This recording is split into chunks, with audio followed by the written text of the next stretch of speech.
Olá, boa noite.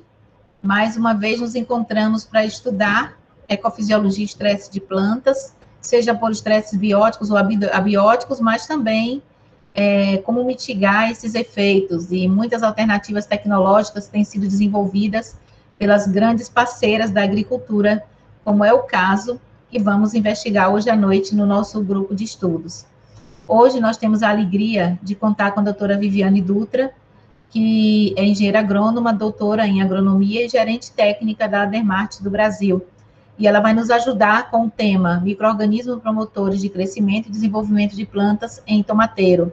E essa é uma cultura que tem nos desafiado, porque nesse grupo já passamos a conhecer com outro olhar várias culturas que ainda não nos era conhecida a fundo, e o tomateiro é uma delas. E a gente agradece, inclusive, esse nosso gosto pela cultura do tomateiro, que tem se configurado, ao consultor Marcos Kleber, que também é membro desse GISP, e tem nos desafiado a estudar essa cultura. Então, eu sou a professora Ana Rita, coordenadora sênior. Olha, inventei essa palavra ontem, coordenadora sênior do Grupo de Estudos em Ecofisiologia e Estresse de Plantas, um ambiente descontraído, aberto, de compartilhamento, de relato de experiências e de estudos sobre ecofisiologia e estresse de plantas. A gente tem aqui vários integrantes antigos e recentes, e sejam todos muito bem-vindos. Além de mim, também coordenam esse grupo Eduardo Lucas, Jonatas Ranver, Elson Mendes e Cilea Novaes. Todos nós somos professores e estudantes do campus Petrolina Zona Rural do IF Sertão Pernambucano. Fiquem muito à vontade, muito tranquilos e sejam bem-vindos. Conosco vocês podem, de maneira descontraída, estudar e aprender. Estamos aqui para isso. E hoje o tema, como falei, da cultura do tomateiro é muito desafiador, porque nós estamos nos envolvendo mais a fundo agora com essa cultura, e a oportunidade de estudar os micro-organismos promotores de crescimento e desenvolvimento da cultura nos ajuda a ter um olhar sobre o desempenho fisiológico dessa planta tão importante para a nossa economia. Então, eu passo a palavra ao moderador da noite, também coordenador desse grupo, coordenador júnior. Gostou desse adjetivo, Jonatas? Sim, professora, com certeza. Estão me vendo? Não estou conseguindo ver. Vendo e ouvindo. Tem aqui alguns integrantes novos, talvez a gente precise passar um pouco da dinâmica, né? Ok. Boa noite a todos. Para quem não me conhece, eu sou Jonatas Ranver, sou técnico em agropecuária e graduando em agronomia pelo IF Sertão. Além disso, também atualmente sou coordenador do GISP, como a professora Ana Rita falou. Para quem não conhece o GISP ainda, o GISP é um grupo de pesquisa, de estudo, né, e agora também pesquisa, em ecofisiologia do estresse. E todas as quartas-feiras nos reunimos aqui para estudar, né, diferentes temas, alguns deles que são de ecofisiologias, alguns deles que, de certa forma, estão tangendo a ecofisiologia, né, mas sempre com essa forma mais descontraída, realmente bem interativa, principalmente porque nosso grupo é composto de membros de diferentes níveis acadêmicos. Então, a gente tem desde aquela pessoa que está no ensino médio, no ensino técnico, até aquela que está em pós-graduação. Então, a gente consegue trazer diferentes visões, seja daquela pessoa que está aprendendo, aquela pessoa que já está experienciando aquele tema, seja a pessoa que trabalha, né, no setor produtivo, ou aquela pessoa que trabalha na área da pesquisa. Então, a gente consegue trazer diferentes visões, né, de um mesmo ponto, e isso é extremamente interessante e enriquecedor para todos. Como é que funciona geralmente o GISP? A gente tem o estudo, né, a gente traz um documento de estudo, né, hoje a gente abriu a sessão por conta do tempo, não vai ter documento de estudo, e posteriormente a gente traz o especialista para que a gente possa se aprofundar e debater um pouco sobre o tema, né. No caso de hoje, do encontro de hoje, a gente inicia, né, fazendo essa introdução, posteriormente a gente vai contar com a participação da doutora Viviane, né, justamente falando sobre micro-organismos promotores de crescimento e desenvolvimento em plantas de tomateiro. Aí, em seguida, a gente vai ter, né, a fala do consultor Marcos Kleber, da professora Ana Rita e do graduando e também coordenador do GISP, Elson Mendes. Doutora Viviane, só me tirou uma dúvida. De que forma você prefere? Durante a apresentação, que as pessoas coloquem as perguntas, a gente dê uma pausa, né, durante a sua apresentação, e automaticamente a gente vai repassando as perguntas para a senhora. A senhora prefere deixar todas as perguntas logo para o final da apresentação da senhora? Como a senhora Jonatas, para mim não tem diferença. Depende de como vocês costumam trabalhar, a dinâmica de vocês. Até eu acho que flui muito melhor quando as perguntas acontecem durante a apresentação. Até para mim fica mais fácil dessa maneira. Mas se vocês têm por costume fazer tudo no final, também para mim não tem problema. Não, essa parte a gente deixa extremamente livre, porque tem especialistas que se sentem melhor com elas no final, tem especialistas que gostam dessa coisa mais dinâmica de perguntar. Geralmente, a maioria dos especialistas preferem dessa forma, né? Tipo, ir colocando logo as perguntas, as dúvidas, que fica até mais interativo. Com então, certeza. muitas vezes, até mesmo relatos de experiência. Tem outras pessoas que trabalham na mesma área, então também pode trazer alguma informação que é bem interessante. Então, desde então, já avisar a todos, caso vocês tenham alguma dúvida, vocês podem, né, ligar o microfone, né, e colocar a dúvida de vocês, ou acrescentar a informação que vocês tenham, ou então vocês colocam no chat que a gente repassa a dúvida para a especialista, ok? Para quem não conhece o GISP, eu vou colocar no chat alguns links, né, que é o link do YouTube, onde todos esses encontros eles são gravados e são postados no YouTube, né. Temos o nosso link da biblioteca virtual, que é onde a gente disponibiliza materiais de estudo, alguns artigos, alguns trabalhos, livros interessantes, e que a gente separa sempre por encontro. Então, por exemplo, esse encontro de hoje, ele tem uma pasta, né, exclusiva para ele, para que a gente possa se aprofundar, estudar um pouco mais. E temos também o link de Instagram, que é justamente onde a gente coloca, né, todos os encontros, informa qual será o tema da próxima semana e tudo mais. Então, de certa forma, a gente organiza assim. Além dessas redes sociais, também temos o WhatsApp, né, o grupo do WhatsApp do GISP. Lá, né, eu não lembro mais quantas pessoas a gente tem no GISP, professora, no grupo do WhatsApp, não sei se a senhora Tinha 211, até acho que foi sábado, não lembro, 200 e... Olha já. Ok. Então, a gente tem um grupo com bastante gente, né, de várias áreas, todas com o mesmo objetivo, né, discutir tema técnico, debater tema técnico, e é importante frisar, né, quem não está no grupo ainda, caso queira entrar, o grupo é aberto, é livre para todos que possam acessar, entrar. Então, vocês podem colocar o número no chat, que posteriormente a gente adiciona vocês. Esse número, ele não fica gravado, né, não vai para o YouTube, fica só aqui para quem está acessando atualmente. Mas desde já eu peço a vocês que, caso vocês entrem no grupo, tomar com um pouco de cuidado com mensagens que não sejam direcionadas para a área técnica ou que, de certa forma, tenham alguma coisa a ver com ecofisiologia do estresse, ok? Então, acabei de olhar, eram 211 e agora temos 195. Quem, de fato, não se identifica com a filosofia do grupo, não se sente à vontade, é livre para entrar e sair, né? Antes de continuar, eu quero pegar uma parte da sua fala sobre o Drive, a nossa biblioteca virtual. Lá nós temos, vocês são aceitos como editores e não apenas como leitores, ou seja, podem compartilhar material de estudo também através da nossa biblioteca virtual. E a outra coisa, só uma lembrança, essa semana o GISP apresentou o seu trabalho, as suas experiências, né, como grupo de estudos virtual, no terceiro encontro de Ecofisiologia e Estresse de Plantas da Unesp, o terceiro ECOA. Nós tivemos a alegria de participar, ouvintes, e também na apresentação desse trabalho. Então, para nós, foi uma alegria muito grande, e sentimos o evento não ter sido presencial, para a gente poder interagir com as pessoas, mas foi uma experiência muito valiosa, e todos vocês são parte disso.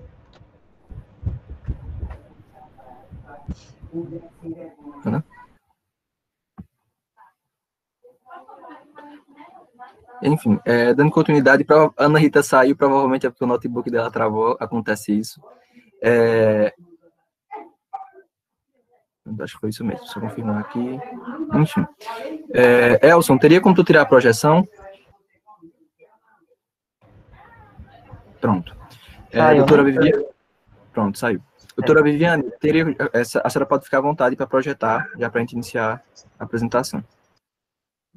Bem, Jonas, obrigada. Por nada.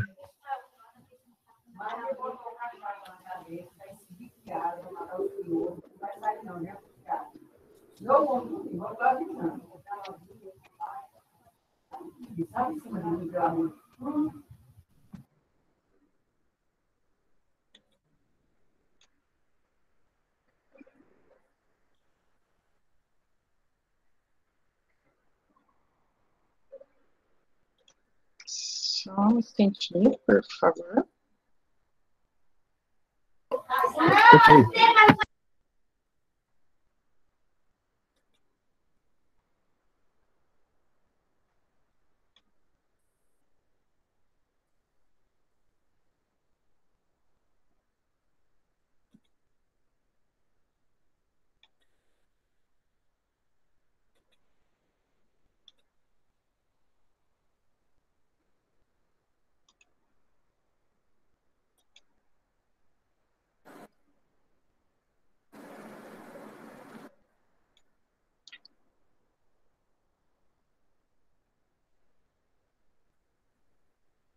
Subiu a minha apresentação, porque eu não estou conseguindo ver. Sim, tá apresentando já. Só que aí tá na tela do Meet. Aí provavelmente quando a senhora for para o slide, ele projeta o slide. Foi o slide? Não.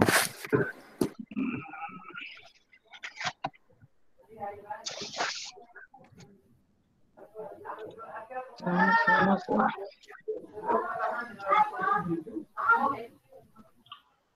Pode selecionar a opção mais janela, doutora Viviane. Ele não tá, para mim, ele aparece que está compartilhando, e para vocês que ele não está aparecendo. Acho que é porque aparece 3 opções, né? Uma janela, A tela inteira. e uma guia. Uhum. Acho que uma janela acho que é o melhor.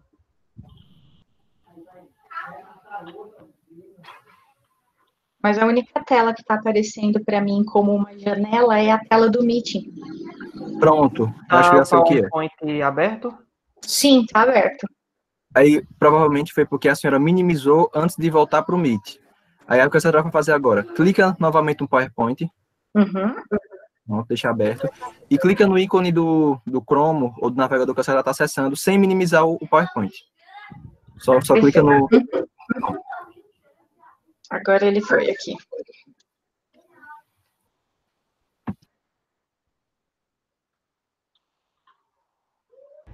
Agora tá certinho para vocês, né? Tá ótimo. Apareceu. Tá certo. Gente, primeiro eu queria agradecer ao convite de vocês, até o intermédio do Marcos Kleber e do Fabrício, por isso que a gente já tem feito esse trabalho em conjunto com a Undermat. Como a gente conversou, fiquem à vontade para me interromper e fazer os questionamentos, acho isso uma dinâmica muito válida. Já para deixar uma coisa bem clara, a minha área de formação, o meu doutorado é em entomologia, então a parte de micro-organismos até parte de solos vem pós-formação. Então eu tenho estudado desde que eu comecei a trabalhar na Undermat do Brasil. Talvez eu não consiga responder todas as perguntas que vocês tenham, mas eu me comprometo a procurar e achar uma resposta para todos de onde eu não souber. Para iniciarmos, eu pensei pelo bem a gente fazer um panorama geral sobre como se comportam os micro-organismos no solo. Então, o principal, hoje, o solo é o maior reservatório de micro-organismos do planeta. Tem-se, em média, 40% desses micro-organismos sendo bactérias, outros 40% somados fungos e algas, e o restante é dividido entre alguns protozoários, entre as microfaunas e as outras microfloras. Então, tem uma quantidade muito grande de micro-organismos habitando esse local, e até essa informação eu achei muito interessante com relação a 1 hectare de solo, pode ter até 4 miligramas de micro-organismos. Então, se a gente pensar em quantidade, quantos bilhões de micro-organismos não tem nesse pedaço de solo onde nós estamos cultivando?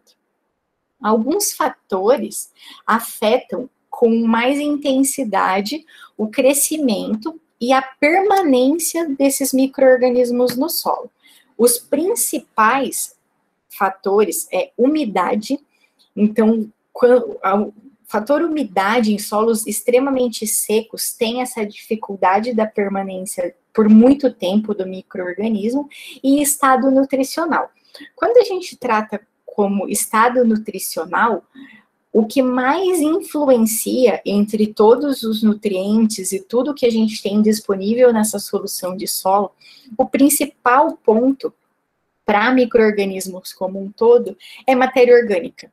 Quanto menor o teor de matéria orgânica nos solos, também vai ser menor a taxa de sobrevivência dos micro-organismos. Então, esses fatores, eles estão bem relacionados de quanto tempo esse micro-organismo vai sobreviver nesse solo e, principalmente, se ele vai ter o efeito e conseguir expressar tudo que ele consegue fazer.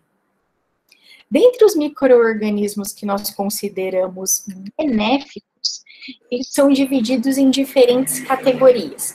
Então, os fungos micorrízicos, que fazem a colonização da raiz e ele tem como principal ação a absorção de nutrientes e água.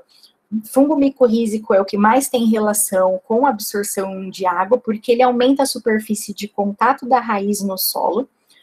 Os micro-organismos fixadores de nitrogênio, os solubilizadores de fósforo e as bactérias promotoras de crescimento. Isso é um tanto quanto controverso dentro da área de microbiologia de solo, porque todos esses micro-organismos que eu citei anteriormente, eles são considerados rizobactérias promotoras de crescimento.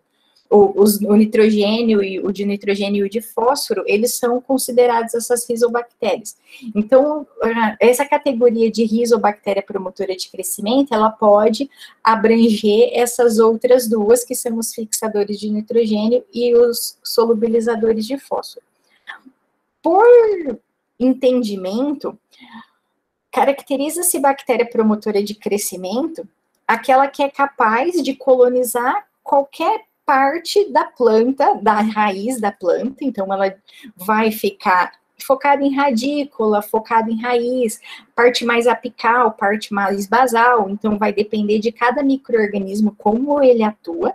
Então ele tem essa capacidade de colonizar as diferentes partes da planta e exercer algum tipo de efeito benéfico sobre essas plantas. Esses efeitos benéficos, eles podem ser como o aumento na taxa de germinação, ou se não, o crescimento da planta em si, da parte aérea de planta, ou desenvolvimento de raiz. Então, isso vai depender do que está sendo mensurado. A produção, lá no final, também é um fator que pode ser medido para ser considerado, para se considerar essa bactéria como uma promotora de crescimento. Dentre as bactérias, elas são classificadas com relação a essa proximidade e intimidade com as raízes. Ou seja, se elas ficam mais próximas da raiz, aquelas que ficam bem coladinhas com a raiz, ou se elas são de vida livre. As bactérias de vida livre, elas não dependem da raiz para elas permanecerem no solo. Elas estão presentes, mas elas não são totalmente dependentes, porque elas conseguem extrair nutriente da solução do solo para se manter viva. E as bactérias que são dependentes da raiz, ela usa como fonte de carbono os metabólitos que a raiz produz. Então, essa relação entre os tipos de bactéria, se ela depende ou não de raiz, que é essa questão de proximidade e intimidade. Então, algumas bactérias, quando a gente trata como promotor de crescimento, a grande maioria delas depende da presença da raiz de uma planta qualquer, pode ser até uma invasora, para ela se manter viva naquele ambiente. Depois disso, a gente tem algumas questões que diferenciam os micro-organismos promotores de crescimento. Principal é a rápida colonização das raízes. Então, a partir do momento que a gente tem o micro-organismo, o solo ou o substrato, e até algumas dessas bactérias, elas funcionam em meio de cultura aquoso, em hidroponia, mas a gente precisa ter o solo ou substrato, a raiz e a planta. O processo de colonização se inicia muito rapidamente, e elas são divididas em bactérias epifíticas e endofíticas. A maior parte dos micro-organismos que estão classificados como promotores de crescimento são bactérias endofíticas.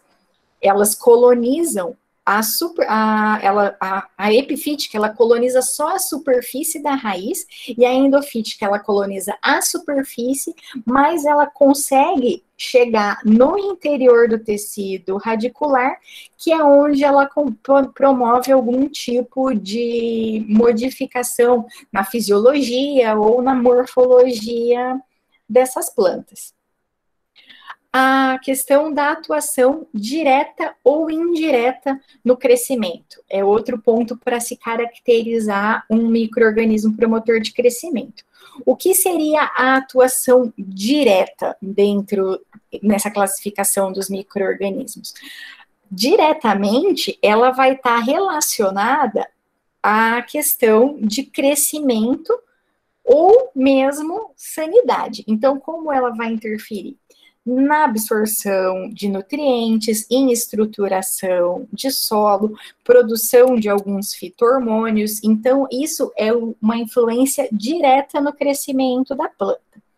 Por outro lado, a influência indireta, ela se dá principalmente relacionada à produção de alguns metabólitos secundários. Essas bactérias, quando elas começam a colonizar a rizosfera, elas produzem alguns tipos, e cada bactéria tem seus metabólitos específicos, que ela vai ter uma função de fungicida ou de nematicida, então ela vai atuar diretamente em sanidade, reduzindo o ataque desses outros patógenos. Por isso é classificado como um efeito indireto.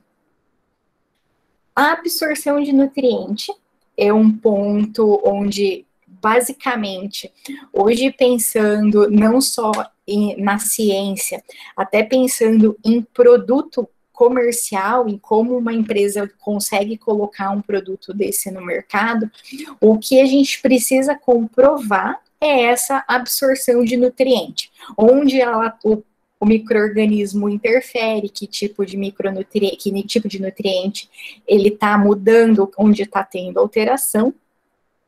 E basicamente são 3 principais nutrientes e 3 principais ações que se encontram com relação a essa absorção, que é a absorção de nitrogênio pelas bactérias promotoras de crescimento, a solubilização de fósforo e a produção de sideróforos, que é onde a gente trabalha com absorção de ferro. Doutora? Claro. Posso fazer uma intervenção? Fique à vontade. Quando a senhora começa a nos esclarecer aí sobre as especificidades dos micro-organismos em relação à demanda por matéria orgânica do solo e até mesmo em relação a manter a integridade desses micro-organismos no meio, para que eles para que não haja nenhuma contaminação, exatamente por causa do perfil, da forma como ele coloniza as raízes, né? São endofíticos, enfim. E aí me vem uma questão. A gente vive aqui numa condição semiárida e os nossos solos são muito pobres em matéria orgânica, né? Naturalmente pobres. Ainda assim, a gente percebe uma grande disseminação dessa nova tecnologia para o manejo das culturas perenes, principalmente, mas também muitas anuais, com o uso de micro-organismos de solo. Então, a impressão que eu tenho é que as pessoas querem usar o micro-organismo como se ele fosse resolver problemas da falta de matéria orgânica nesse solo. Inclusive, a gente tem informações da multiplicação de bactérias, e essa multiplicação, muitas vezes, não é uma multiplicação muito controlada. Então, me preocupa muito o que é que está saindo ali. Ainda é o próprio micro-organismo do solo ou aquilo já se perdeu, exatamente por causa dessa multiplicação on-farm? Bom, com relação a essas multiplicações, eu acho que é uma preocupação válida, porque o que nós temos já de experiência com isso, e até de relatos, hoje quem fiscaliza principalmente essa questão dessa multiplicação é a Anvisa. O órgão de saúde tem tido mais preocupação com isso do que os próprios órgãos da agricultura. Justamente por isso, porque essa multiplicação descontrolada, feita de qualquer maneira, não garante que é aquele micro-organismo benéfico que está se multiplicando naquele tanque. Então, nesse processo de multiplicação, ele pode sim ter uma parte da bactéria benéfica ou do micro-organismo, porque isso também se faz para fungo, mas ele pode estar trazendo uma série de contaminantes, e às vezes contaminantes do ar, contaminantes da pele das pessoas que estão mexendo, saúde, você espirra em cima daquele tanque de fermentação, vai crescer qualquer tipo de micro-organismo, inclusive patogênicos a mamíferos. Então, isso é bem complicado, é uma linha bem tênue, né, entre a recomendação do micro-organismo para manter um produto agrícola e o que a gente está fazendo com relação à multiplicação on-farm e o que nós estamos colocando nos nossos solos. Doutora Viviane? Oi? Oi. O Hallerson, acho que você pronuncia assim, ele queria entender um pouco melhor sobre, né, por que as bactérias promotoras de crescimento dependem exclusivamente de um sistema radicular para sobreviver. Não é exclusivamente, ela tem uma taxa de crescimento maior quando ela tem a raiz, porque a raiz, ela libera os exudados conforme ela vai crescendo, esse é o processo fisiológico, a raiz começa a liberar esses exudados, e nesses exudados tem carbono, e a bactéria usa esse carbono que a raiz produz para ela se multiplicar. Então, antes dela começar a colonizar a raiz, ela usa esse carbono que está disponível no solo.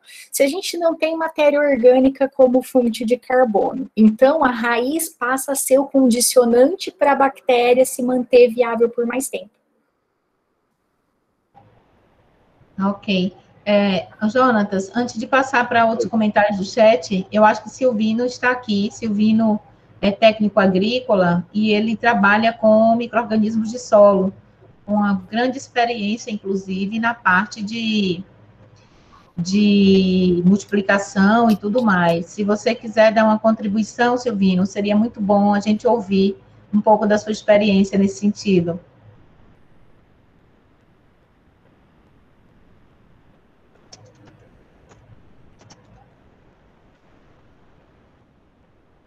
Deixa eu ver aqui se ele ainda está.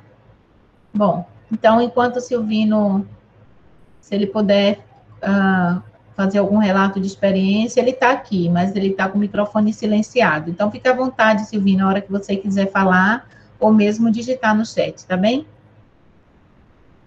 Professora? Oi. O Silvino, a internet dele está caindo. Ele saiu da chamada, ele está entrando e saindo, que a internet está caindo, entendeu? Ah, tá certo. Então, se ele aparecer, a gente conversa com ele.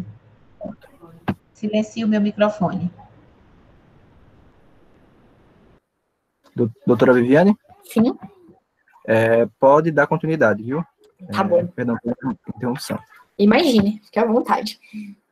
Aí, só seguindo, então, um último ponto onde se observa a questão desses micro-organismos é essa síntese de proteína, que os micro-organismos conseguem fazer dentro do processo de colonização, que é o que a gente chama de metabólito secundário, que tem o efeito do antibiótico natural. Então, todo micro-organismo que ele tem essa condição de ser um promotor de crescimento, ele também apresenta como efeito secundário a questão, a gente não pode classificá-lo como um fitossanitário, mas ele tem esse efeito até de inibição, em alguns casos, de alguns patógenos que atacam as plantas. Dentro dos benefícios principais das bactérias promotoras de crescimento, separamos esses quatro principais pontos.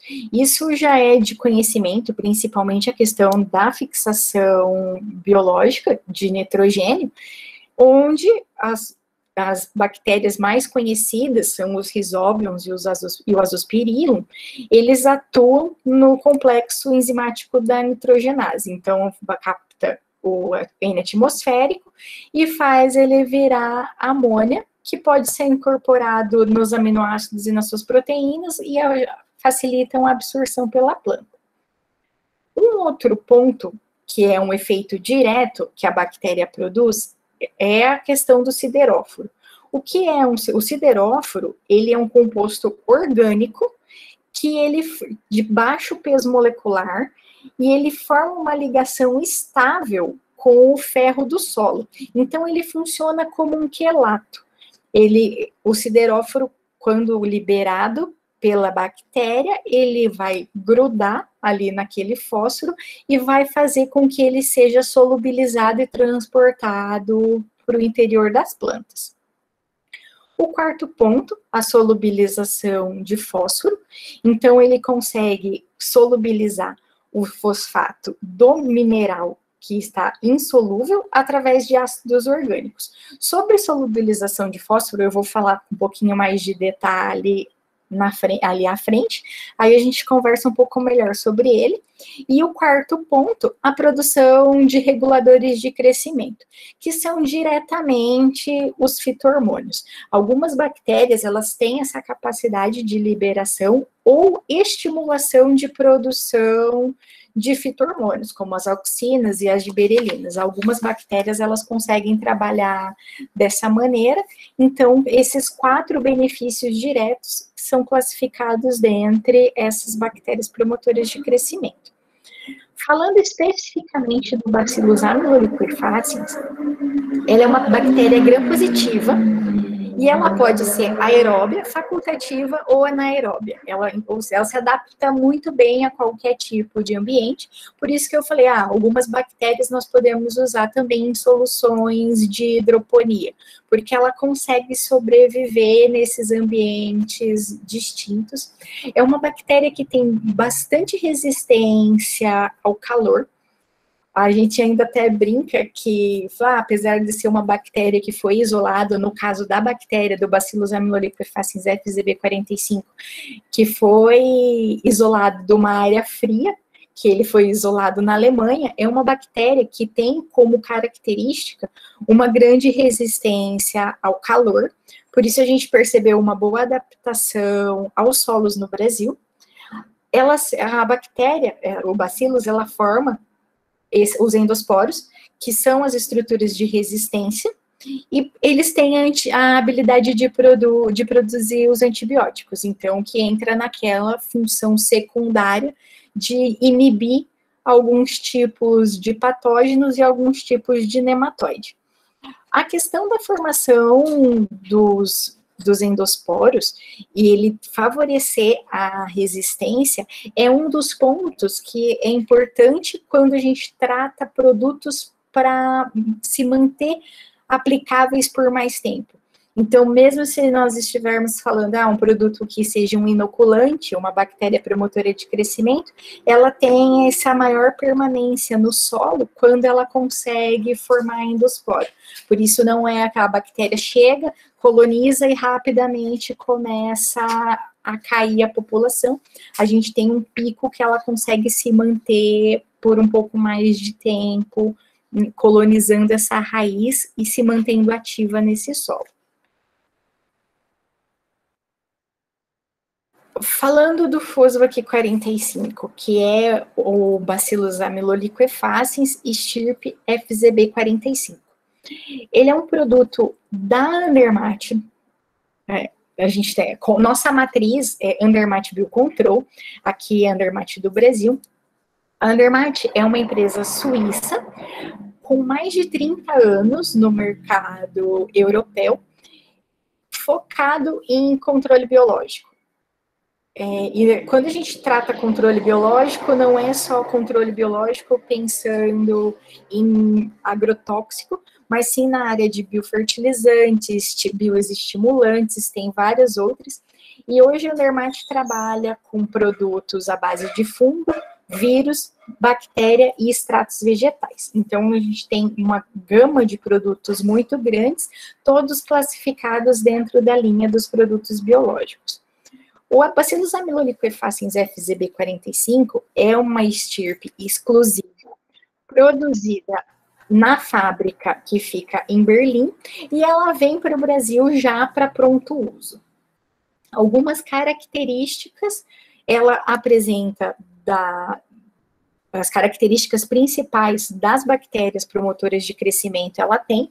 Então, a gente consegue observar essa rápida colonização de raiz. A função principal e o posicionamento da empresa com relação a essa bactéria é a solubilização de fósforo.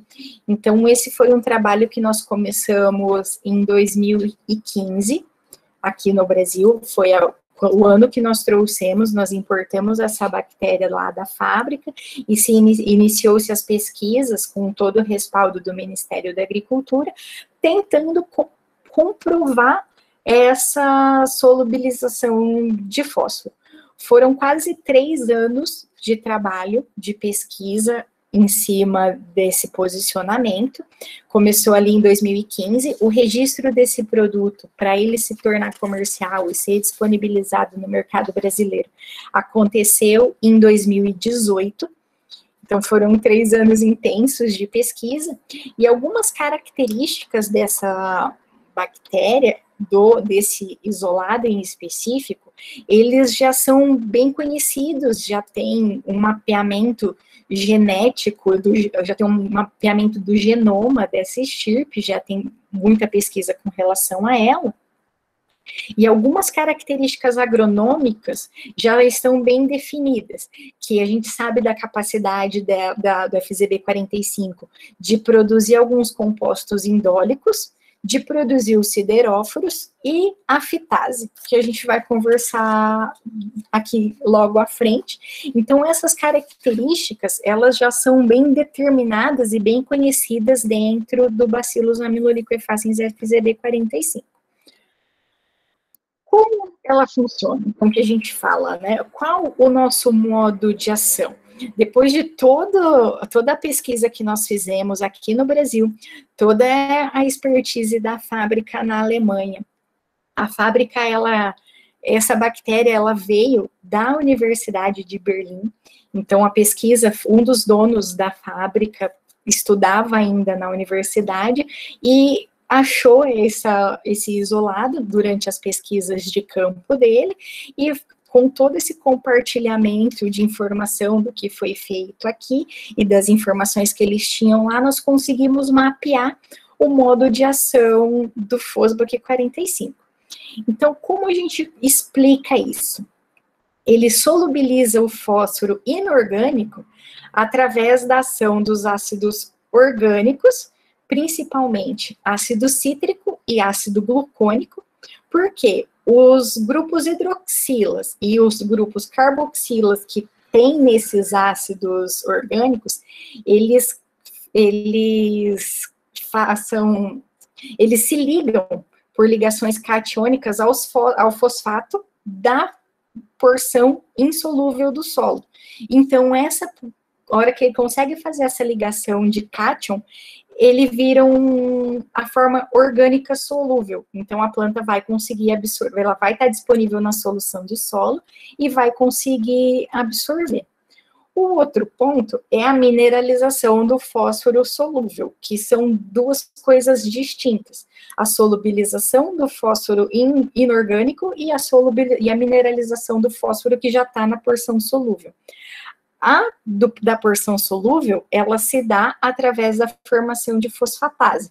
Então, através dessa fosfatase, há uma catalisação no processo de hidrólise. Então, esse fósforo passa a ser prontamente disponível. Esses 2 pontos onde a gente trabalhou, que é do ácido glucônico e o ácido cítrico e da fosfatase, traz uma porção de fósforo maior para a solução de solo, onde a planta consegue absorver. Consequentemente, a gente está tratando questão de crescimento e produtividade das plantas. Os principais benefícios do uso de um produto biológico como uma bactéria promotora de crescimento. Principalmente a parte de toxicidade, porque é um produto microbiológico, falando em produto formulado, é uma formulação que não tem nenhum impacto ambiental, então ela não tem nenhum tipo de resíduo, não vai deixar resíduo no solo ou no ambiente. Aumento de produção e velocidade de crescimento, isso a gente observou com bastante frequência. Questão de aumento do crescimento radicular, a mobilização dos nutrientes, o efeito indireto da indução de resistência contra os patógenos e a formação do filme protetor nas raízes. Esse filme protetor, durante a colonização, que dá, para observar muito bem na foto, na microscopia que nós apresentamos, esse filme protetor é o principal responsável pela redução da infecção por nematóide. Então, ele tem esse benefício ainda para entregar. Especificamente de Bacillus amyloliquefaciens em tomate, alguém quer falar alguma coisa? Doutora Viviane, no caso, eu iria repassar a pergunta da doutora Patrícia. Ela gostaria de saber se existe algum estudo para estresse abiótico com relação a bacilos. No caso dela, perguntou em relação ao nematóide. Falando pela Andermatt do Brasil, nós temos, para o FZB45, nós temos um estudo, mas como posicionamento da empresa, nós temos um segundo isolado, que também é um Bacillus amyloliquefaciens, que a gente está posicionando e trabalhando toda a parte de eficácia agronômica dele como nematicida. Então, nós já fizemos 2 anos de trabalho usando ele para controle de meloidógene e pratilencos. Então, a gente tem trabalhado, sim, o posicionamento desse bacillus também para nematicida. É um Bacillus amyloliquefaciens, só uma estirpe diferente. Doutora Viviane. Oi. Aqui é a Patrícia que está falando. Oi, só pegando aí o que você está falando, assim, bem interessante. E aí, com o que tu falou, eu queria fazer uma pergunta. Eu sou dermatologista também, e eu tenho uma curiosidade, principalmente em relação à aplicação desses produtos, porque a gente sabe que o nematóide, ele coloniza a raiz, né? E pelo que eu venho estudando, que eu tenho estudado, eu acho que a senhora sabe bem melhor, os bacilos, elas vão colonizar as raízes e vão se alimentar, bruscamente se alimentar de exudados da planta, vão ser atraídos também por exudados da planta, e vão liberar exudados que têm, como a senhora também já falou, que tem essa função de antibiose, né, contra outros micro-organismos, que no caso o nematóide. A minha curiosidade seria, por quanto tempo antes eu teria de fazer a aplicação desse produto para eu garantir que eu tenha primeiramente a colonização do bacilos no sistema radicular? Basicamente, quando a gente está trabalhando esse posicionamento de nematicida, quando a gente está tratando cereal, estamos trabalhando com tratamento de sementes. Então, assim que vai começar a emissão de raiz, a gente já está fazendo o tratamento com o bacillus para ele ir crescendo junto com essa raiz, já pensando em diminuir o ataque de nematóide. Para cultivo de hortaliça ou qualquer outra coisa que vá em muda, as aplicações elas começam na formação da muda, na bandeja ou no viveiro. Então, a gente já faz uma proteção radicular com o micro-organismo antes dele ir para o campo onde a gente sabe que tem presença de nematóide. Ok, muito obrigada. Até com relação a cultivos, para cultivo anual, o ciclo é tudo muito rápido, então a gente não consegue, às vezes, nem reaplicar. Para cultivos perenes, nós temos trabalhado intervalos de aplicação de 60 a 90 dias, dependendo da condição de solo e dependendo do cultivo que está instalado, para sempre manter a população pensando em ter bactéria suficiente para proteger aquela raiz e suprimir o ataque de nematóide. Ok, muito obrigada.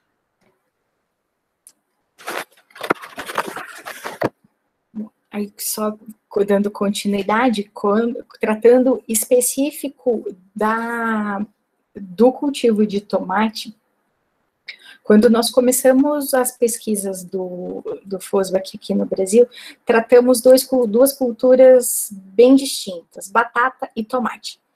Então, a gente já tem algum tempo de trabalho com isso, e algumas coisas já foram observadas, e já tem algumas experiências para contar.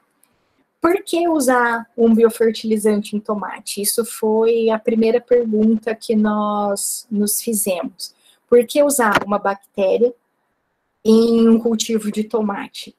Como o nosso posicionamento era principalmente com relação à adubação, então assim, vamos reduzir custo. Porque se ele estiver melhor aproveitando o nutriente que está no solo, a gente consegue gradualmente ir diminuindo o custo com adubação. Consequentemente, pelo efeito da bactéria promotora de crescimento, conseguimos também reduzir a utilização de alguns produtos fitossanitários com relação principalmente a doenças.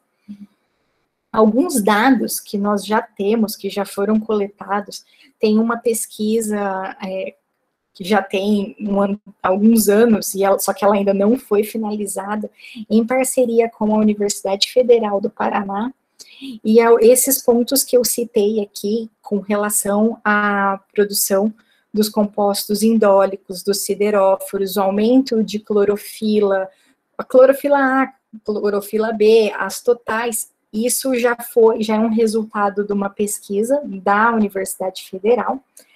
Peso de matéria fresca de raiz e parte aérea, além de contagem de pendão floral, maturação, isso já é um resultado que nós tivemos na fase experimental e tem se mantido na fase comercial.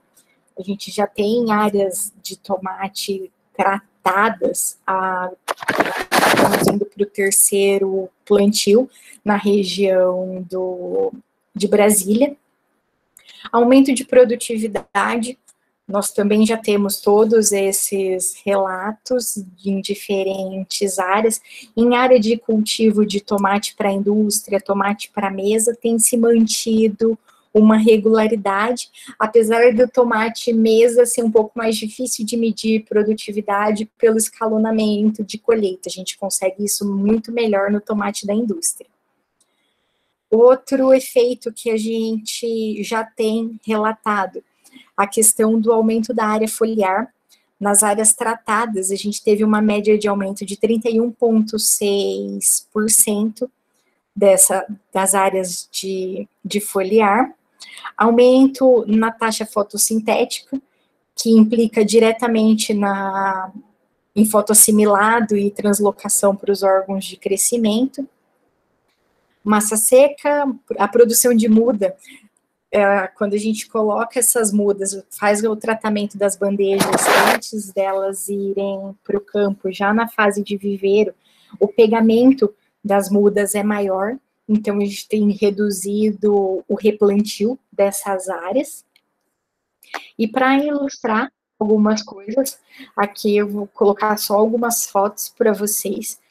A primeira foto, a foto da esquerda, foi 2 dias depois do transplante, foi feito o tratamento dessa muda na bandeja, no viveiro. Depois, a segunda foto, essa planta tá com 15 dias, quase 20 dias depois do transplante. Nessa área, ainda foi feito mais uma aplicação com 10 dias na fertirrigação. Aqui já tomate indústria, que é o tomate rasteiro, a gente começa a observar a questão das folhas do bacheiro, sanidade da folha do bacheiro na planta onde foi tratada com a planta que não foi tratada, e depois na foto da direita a quantidade de frutos que foi produzido. Isso são frutos de 2 plantas. Aqui é o tomate envarado, tomate mesa, ainda não foi colhida, essa área é recente, ela está aqui na região de Faxinal, no Paraná, que é aqui no Paraná é um dos maiores produtores de tomate, e eles estão observando essa quantidade de fruto por cacho, e a uniformidade é uma padronização de tamanho desses frutos. E por último, mais um caso de tomate indústria na região de Lusiânia, em Goiás, que tem grandes áreas irrigadas para a produção de tomate para a indústria, que a gente vê essa quantidade de frutos muito maior e a uniformidade dos frutos. Dentro da classificação, a gente tem frutos maiores comparando com os outros que têm frutos menores. Era isso que eu tinha para falar para vocês. Fiquem à vontade para perguntar alguma coisa que eu deixei de falar, ou que vocês tenham alguma dúvida.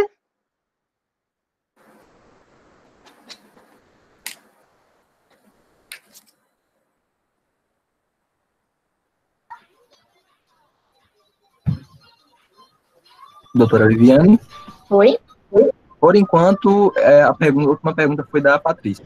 Caso tenha alguém que queira colocar mais alguma pergunta no chat, ou que queira falar, né, no microfone, sinta-se à vontade.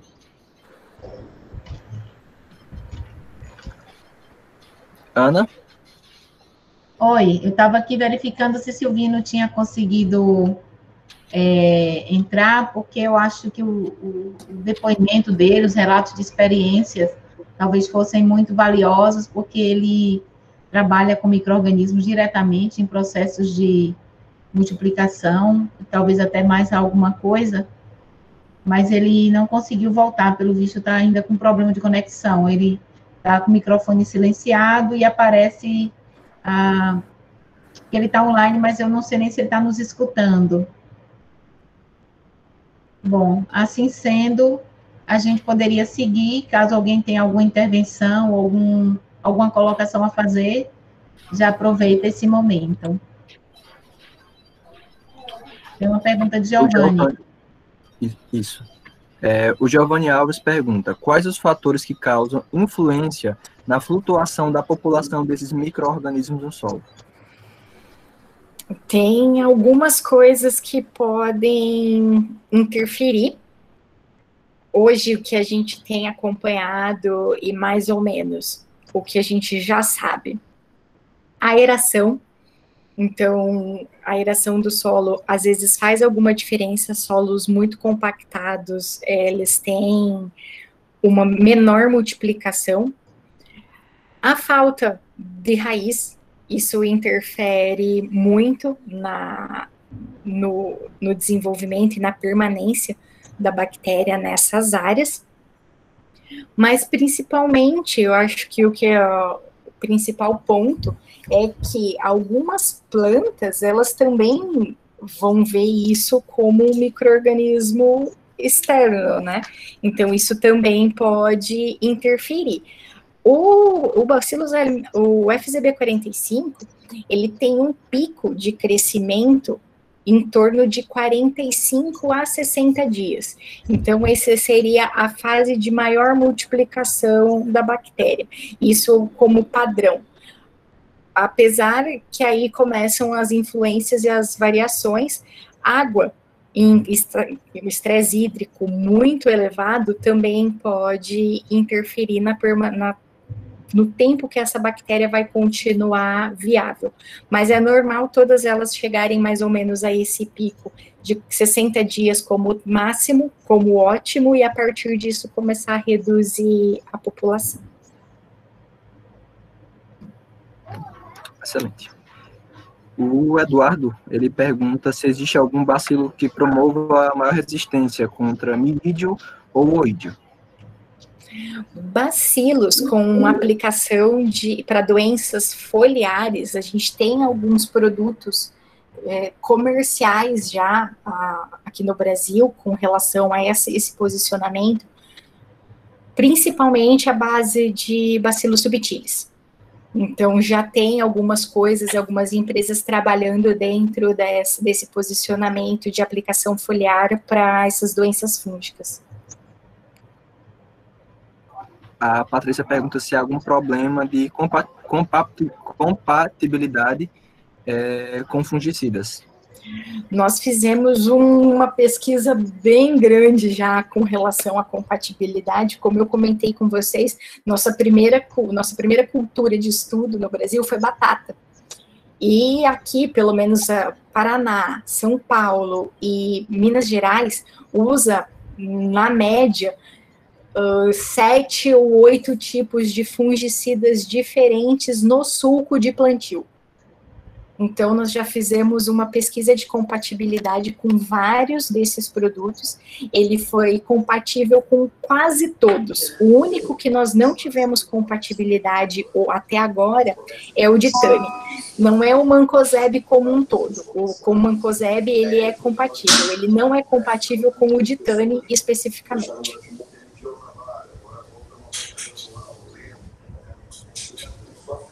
Excelente. Jadilson, quer fazer algum comentário? Opa, Jonathan, boa noite a todos vocês. Professora, parabéns pela sua apresentação. Me permitam participar dessa belíssima e importante apresentação, né? Como é que vai, professora? Muito obrigado pelo carinho, que bom. A nossa apresentadora, os parabéns. Eu gostaria de puxar um pouco a sardinha para a minha citricultura, né? Saber o que é que, professora, você tem alguma novidade desses micro-organismos promotores de crescimento e produção para citros e em citros em condição tropical, né? Condição nossa aqui do estado de Sergipe, Bahia, né? Nosso clima ainda é um clima agradável, 1.200 milímetros anuais de chuva, temperatura 32, 33 graus mais ou menos. Então, em que a senhora poderia me ajudar para que a gente conseguisse mais produção nas nossas plantas cítricas? Desde já, muito obrigado, viu? Um abraço, parabéns. Imagina. Obrigada, Jadilson. Bom, nós estamos desenvolvendo, só que eu ainda não tenho os resultados para te apresentar, porque nós começamos a aplicação no cultivo de citros, tem 8 meses que foram feitas as primeiras aplicações no estado de São Paulo. Então, está trabalhando ali com aquela região da Cutrale e da Cooper Citrus. Fizemos 2 posicionamentos distintos para pomares já formados, que aí faz essa aplicação em jato dirigido na base de cada uma das plantas, e na aplicação no viveiro. Então, nas áreas que vão ser renovadas, a gente já tem trazido essa opção como na formação de muda e posteriormente na levada dessas mudas ao campo. Mas a gente já tem trabalhado alguns posicionamentos do produto, sim, em relação a isso. O que eu tenho, assim, de mais concreto hoje, a África do Sul, a empresa Andermatt Biocontrol, ela tem uma filial na África do Sul, e essa bactéria, ela é amplamente usada em citricultura e em outros cultivos perenes, tanto que para eles foi um pouco novidade a gente querer colocá-lo em cultivos anuais. Então, a gente sabe que apresenta, sim, algum resultado, a gente só tem que trabalhar e cuidar com a coinoculação, né? Então, a gente vai ter que sempre reinocular a bactéria no ambiente por causa daquela curva de crescimento que ela tem. Tá desligado o seu microfone. Desculpe, é para não incomodá-la e acabei. Não sei se a doutora Alessandra, no Centro de Citricultura, tem alguns trabalhos com a doutora Simone e trata de uma substância que é o NAC. O NAC, N-acetilcisteína, é uma substância mucolítica, né, humana, que é usado em algumas plantas para desobstrução de vasos. E aí eu não trago só para a citricultura, professora Ana e demais colegas, trago para a realidade da fruticultura de maneira geral, com qualquer agente que possa impedir a passagem de substância, de seiva pelos vasos, em função do entupimento. No caso aqui, nós temos 2 problemas típicos na estrutura paulista, que é o green e o amarelinho, o CVC, né? Bactérias e tal, Liberibacter e a Xylella fastidiosa. E no estado de Sergipe, Bahia, nós temos apenas o caso da CVC, que é a Xylella fastidiosa. Então, minha pergunta, nesta linha, poderíamos estar lançando mão desse micro-organismo, mesmo que repetindo, é necessário que se faça, até porque com o NAC a gente faz isso, a gente aplica, tem alguns testes, alguns protocolos que a gente montou aqui no estado, a gente tem aplicado e com um certo tempo tem que retornar, porque novamente o filme acaba causando entupimento nos vasos, né? Então, o que acontece? Não haveria possibilidade de trabalhar esses micro-organismos, já que potencializam o crescimento, viabilizar aí um desentupimento de veias nessas plantas, proporcionar alguma coisa. A senhora vê alguma coisa nesta linha também ou não? Bom, para mim vai ser total novidade, a gente nunca tinha pensado dessa forma, mas eu posso conversar com o nosso pessoal lá na África do Sul, se eles têm alguma pesquisa ou algum trabalho voltado com essa questão, mesmo pensando em desentupimento de vaso. Aqui no Brasil a gente não trabalhou pensando nisso, mas é um ponto que até a gente pode começar a observar nas áreas onde nós já estamos trabalhando. E, claro, vou passar para o pessoal lá, se tiver alguma informação, eu passo para o Jonatas passar para vocês. Ok, muito obrigado. Agora, eu aproveito a fala dos dois para fazer uma pergunta. Isso também achei bem interessante, doutora Viviane. Esse entupimento, Jadilson, seria formação de tilose dentro dos vasos? É algo assim? Professora, no caso Ou da seria Xylella... por dificultar a cavitação? Qual das duas? Porque se for para dificultar a cavitação, é um problema mais hidráulico mesmo, de desempenho hidráulico da planta. Então, talvez o micro-organismo pudesse melhorar esse desempenho hidráulico. Mas eu se acho for que em relação à formação de tilose, aí já é um problema mesmo de formação do vaso, algo mais tecidual. Eu gostei dessa forma, dessa linha de pensamento. Já anotei aqui para a gente começar a estudar. Que bom, viu? Esses curiosos da nossa agricultura, que beleza, né? Porque, professora, não é uma formação, é um problema exatamente causado por um outro agente,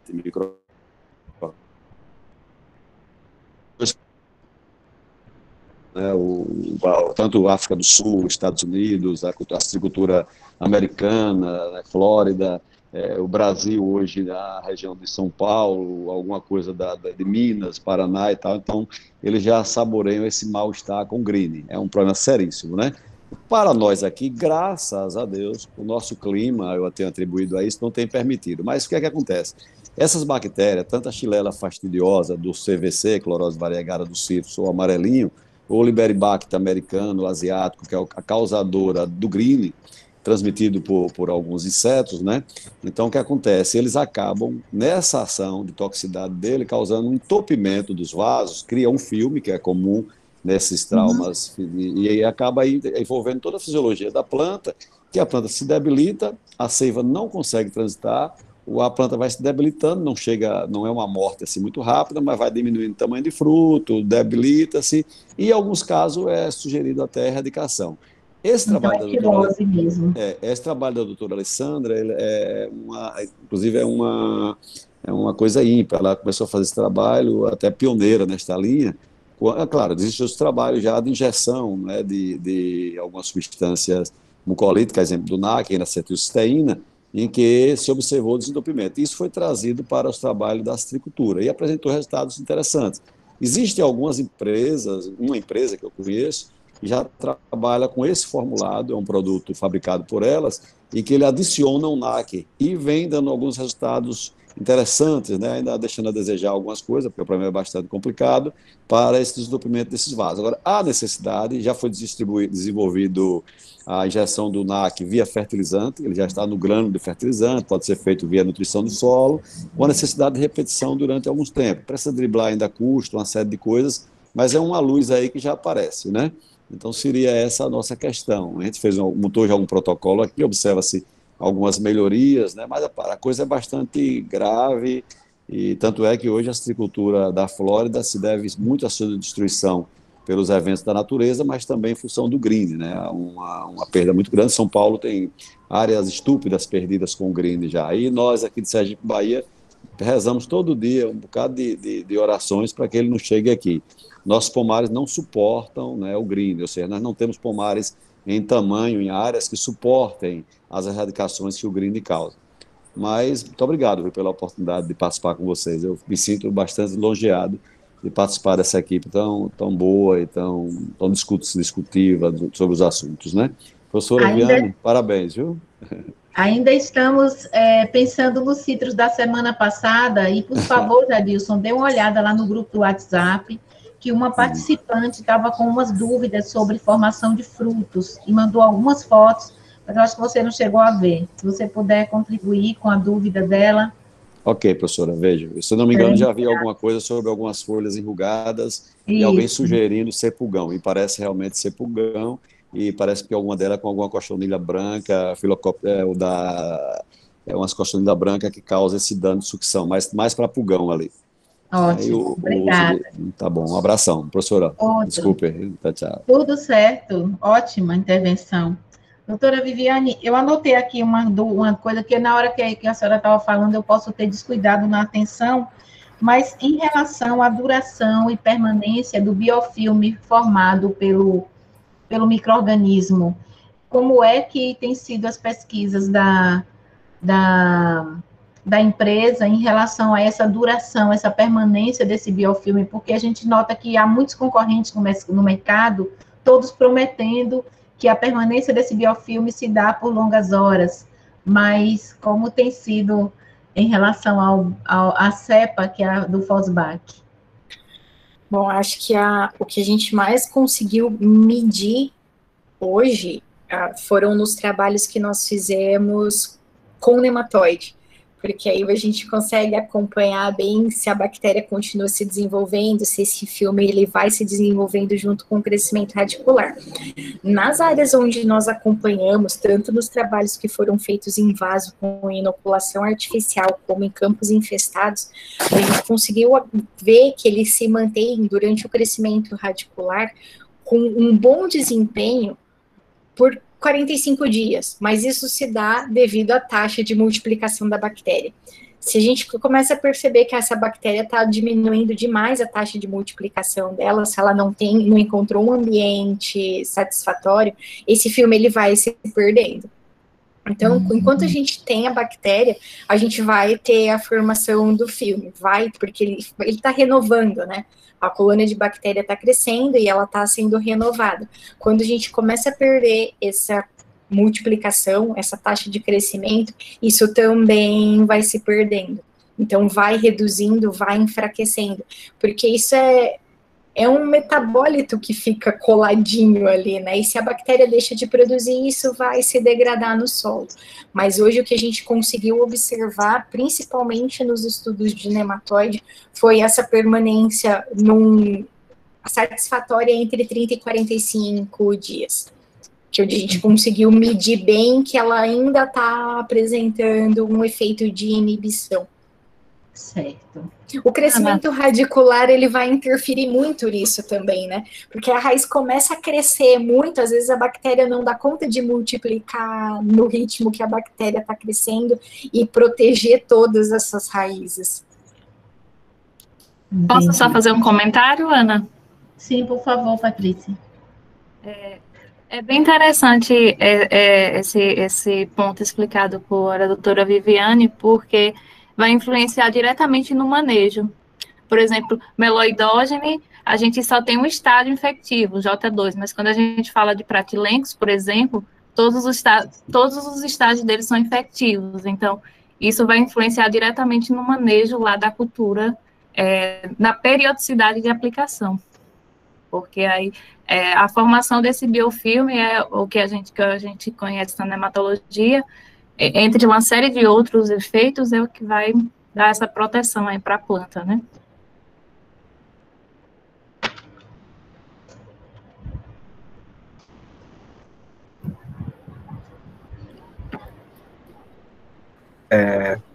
Ana, tá me ouvindo? Sim. Agora sim, porque eu estava falando antes sobre que estava desligado. Por enquanto, não tem mais nenhuma pergunta no chat, né?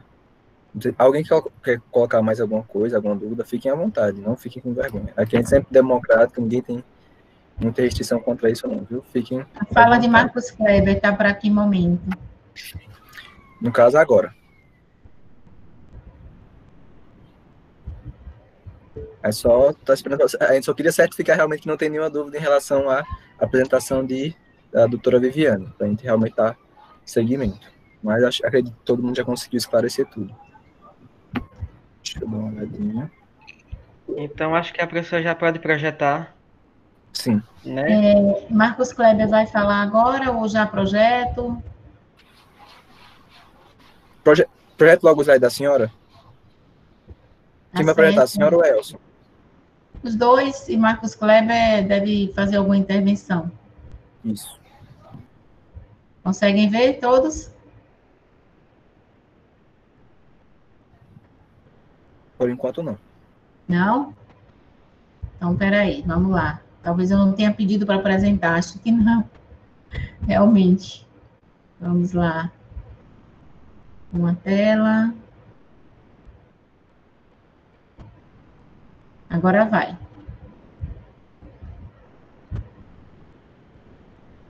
Ok? Eu vou começar e Elson, por favor, Elson, compartilhe essa apresentação junto comigo. Então, em vários momentos que você queira interferir, fique à vontade.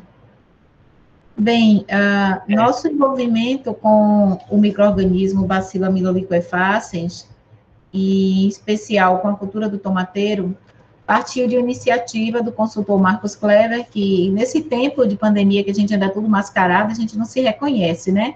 Mas esse cidadão de camisa cinza aqui é o consultor Marcos Kleber, aqui sou eu e aqui é Elson Mendes. Nós estivemos no município de Mirangaba, que fica próximo a Jacobina, Piemonte da Chapada Diamantina. É uma região que tem se consolidado fortemente na produção de olerícolas.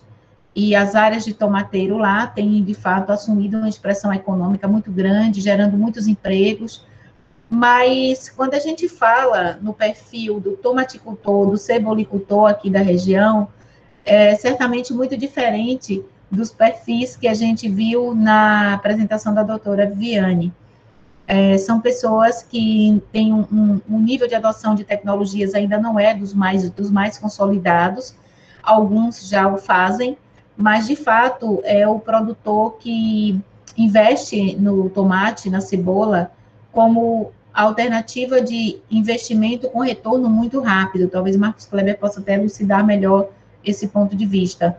Mas o que eu devo dizer com isso é que ele quer ver resultado em produção e qualidade. Ele não está muito preocupado se a planta fotossintetizou X para converter em Y. Ele quer resultado em ganhos de produtividade e qualidade e imediato retorno econômico. Então, o trabalho do consultor Marcos Kleber lá é muito desafiador, porque ele precisa converter todo o seu trabalho em números altos e muito significativos para o produtor de tomate. Então, nós já chegamos nessa área com a cultura implantada, o tratamento já tinha iniciado, e nós conseguimos instalar um experimento curto, um ensaio de campo muito rápido, mas que nos trouxe surpresas muito interessantes do ponto de vista de resultados. E com isso, a gente espera ajudar a consolidar a utilização dessa tecnologia, do uso desse micro-organismo na cultura do tomateiro aqui no semiárido Bahia-Pernambuco. Algo muito interessante é que essa foi a nossa primeira iniciativa de pesquisas. Então, a partir de várias demandas que nos têm chegado, a gente com muitas limitações, principalmente do ponto de vista de acesso às instalações do campo, de utilização de laboratórios, por causa da pandemia, né? Felizmente, isso já tem melhorado bastante, de um mês e pouco para cá, a gente já está conseguindo dispor de algumas atividades no campus, mas nessa época a gente ainda não podia fazer muita coisa, então fizemos algumas avaliações e eu gostaria de expor para vocês aqui alguns desses resultados que o GISP Pesquisas, que é uma divisão desse grupo de estudos que vem se consolidando, realizou com esse trabalho, efeitos da aplicação de Bacillus aeruginosa sobre o desempenho produtivo e qualitativo do tomateiro híbrido TY. Elson nos trouxe aqui um panorama só para a gente ter uma visão de como o tomate é importante, não só no Brasil, mas para a nossa região. Quer falar um pouco, Elson, sobre essa parte? Isso. Obrigado, professora. Apenas para dar um panorama geral, né, em relação à importância econômica do tomate, isso não só no Brasil, mas também no mundo também, visto que é uma das hortaliças mais cultivadas, né, do mundo, uma das olerícolas. E aqui esses dados aí, eles são daqui do Brasil, foram realizados uma ramificação da Exalc, da USP, se chama Hortifruti CPEA. Inclusive, eles têm um site, que é o HF Brasil, né, bem famoso, tem a revista também. Então, são dados aí de 2019 em relação à porcentagem total da produção de tomate no Brasil. E aí nós podemos verificar que 50% desse tomate ele é cultivado, né, no segmento de mesa, é cultivado via tutorado, né, de forma tutorada. E de mesa rasteiro é em torno de 13%. Somando aí, né, de mesa tutorado e de mesa rasteiro, em torno de 63%. E restando para a indústria, em torno aí de 37%, né? Principalmente, né, a maioria deles de forma cultivada de forma rasteira. Aí pode passar, por favor, professor. Aqui ainda em relação ao tomate de mesa, o tomate de mesa é destaque, né, na produção na horticultura do Brasil. E aí nesse censo do IBGE, né, juntamente com esses dados da Hortifruti, CPEA, o tomate ele é destaque, como é o fruto mais produzido e o que mais se distribui em questão de renda nas lavouras. E quando comparado aí com as hortaliças em geral, o tomate de mesa, ele registra uma escala maior de produção, além de estar entre os que têm maior número de estabelecimentos. Então, nós podemos ver aí, chegando perto de 2 milhões, né, de toneladas por ano, gerando uma receita de em torno de 3,5 bilhões e próximo de 50 mil fazendas produtoras. Então, ela, no ranking também, ela é uma das hortaliças mais cultivadas do mundo, né, ficando aí na 7ª posição. Pode passar, prefeito. E aqui é também um mapa da tomaticultura, né, no Brasil. A doutora Viviane já citou um pouco, né, a região sudeste ela é a maior produtora atualmente, com cerca aí de 45% da produção nacional, isso de mesa, e o nordeste em segundo lugar, né, em torno aí de 26% da produção nacional. E aqui nós destacamos as principais regiões, né, do nordeste. Inclusive o Marcos Kleber ele presta consultoria nessas regiões, né, a região de Irecê, Bahia, né, a Chapada Diamantina, que eu não, se não me engano é a região que foi conduzida essa pesquisa, né, a região ali de, se não foi bem próximo, região de Mirangaba, perto de Campo Formoso, e outras cidades aí. Pode só voltar, professor, para ver se tem alguma informação. Eu e o Sul e o Centro-Oeste, né? E cerca de 4 mil municípios produzem tomate, né? Dentre os 200 municípios concentram essa produção, tendo 80% do total, e que totalizam 24 mil hectares, né? Uma área total. Aí dados do IBGE juntamente com o Hortifruti CPEA. Pode passar. Aqui a doutora Viviane já falou um pouco, né, sobre essa questão alguns atributos desse micro-organismo.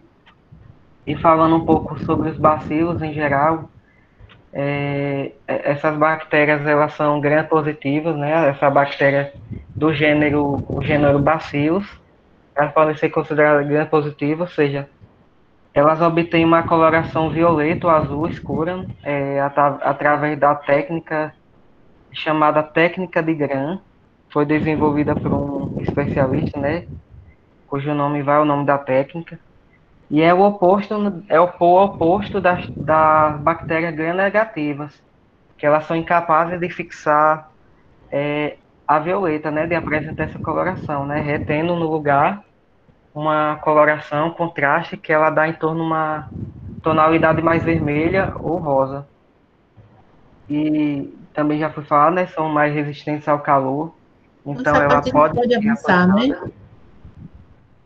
Podemos avançar. Essa parte a doutora Viviane já expôs. Isso, Também sobre a cepa, também já foi muito bem explicada. é. Dessa cepa, né, fiz EB45, Uhum. e pode continuar, professor. Pronto, então, só falar um pouco do tomateiro TY, né, que na verdade é o tomateiro mais cultivado aqui na região, ele tem dupla aptidão, mas ele é muitíssimo bem comercializado como tomate de mesa. E a região de Mirangaba, na Bahia, fica no Piemonte da Chapada Diamantina, como todos sabem, não é muito distante aqui de Petrolina, e a área foi plantada no dia 13 de abril de 2020, a colheita em 13 de julho, em torno de 90 dias após o plantio, e, na verdade, foi um tratamento, uma parte da área foi dividida com aplicação do Bacillus liquefaces e a outra sem, nós consideramos assim, tratamentos 1 e 2, e a aplicação se deu com base no posicionamento da empresa, do produto comercial Fosbac em 200 ml por hectare. E aí a gente esteve na área, percebemos que, de fato, a expressão vegetativa das duas áreas era muito grande, visualmente, mas percebia-se que a área não tratada, ela era um pouco mais amarelada, mas o que mais significou para a gente o reflexo do resultado, da aplicação desse tratamento, o que me chamou a atenção foi a postura das pessoas que vivenciam a cultura o tempo todo. As pessoas, o gerente da empresa, da fazenda e outros trabalhadores, que já nos receberam com a alegria de dizer: aquelas plantas estão diferentes, aquelas plantas têm mais flor, vai dar uma carga melhor. Eles diziam isso como se fossem fazer uma aposta na loteria com a certeza de ganhar. Então, isso para a gente, que se preocupa muito com uma pesquisa mais aplicada, é muito importante, porque a gente recebe a esperança, o interesse das pessoas por uma pesquisa que vai lhe dar um retorno imediato. Então, eu não me esqueço do semblante daquele senhor. Então, o que é que aconteceu? Nós fizemos algumas avaliações, nem todos os dados aparecem aqui nesse trabalho, tem inclusive algumas análises que para nós são muito importantes e que deverão constar no primeiro boletim do GISP, que são as análises de solo e folha, na qual a gente também vai verificar o desempenho da adubação fosfatada, né? Toda a aplicação foi via fertirrigação e a gente teve avaliações do crescimento individual em comunidade, algumas análises agronômicas, principalmente com vistas a reflexo na produção e qualidade do fruto. E aí eu vou mostrar rapidamente aqui quais os resultados que foram obtidos e como é que isso foi feito. A taxa de crescimento relativo da planta, a qualidade dos frutos, massa fresca e tudo mais, teores de clorofila, que eu acho que não foram conclusivos, mas todas as análises foram feitas entre a fazenda e as instalações do GISP em Petrolina. Bem, quando a gente fez essa comparação, o tratamento 1 com o Bacillus e o tratamento 2 sem, nós tivemos alguns resultados que para nós foram muito importantes. A gente trouxe alguns deles aqui, como eu falei, nem todos aparecem nessa apresentação, mas eu quero chamar a atenção aqui para esse primeiro resultado, que é o resultado da produção. Desde o início, quando a gente fez a primeira avaliação aos 52 dias após a aplicação do produto, né, após o plantio, na verdade, a gente percebeu que não havia diferença estatística, embora as médias tivessem um pouco diferentes entre as plantas tratadas e as não tratadas.